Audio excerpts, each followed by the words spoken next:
वज़ीर-ए-आज़म इमरान खान का कहना है कि पार्लियामेंट में कानून साजी पर तहरीक इंसाफ और पूरी कौम की जानिब से अपने अरकान असम्बली को खराज तहसीन पेश करता हूँ। ट्विटर बयान में वज़ीर-ए-आज़म ने कहा कि ख़याल ज़मान, एहसानुल्लाह टिवाना और राहत अमानुल्लाह शदीद बीमार होने के बावजूद इजलास में शरीक हुए। शेख रशीद ने भाई की वफ़ात के बावजूद इजलास में शिरकत की।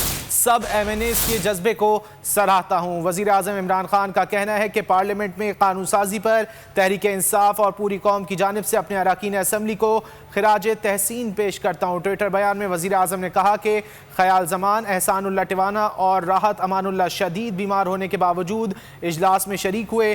शेख रशीद ने भाई की वफ़ात के बावजूद इजलास में शिरकत की। All those in favor say aye. All those against say no.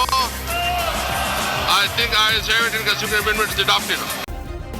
Subscribe करें और बेल दबाएं ताकि कोई खबर रह न जाए।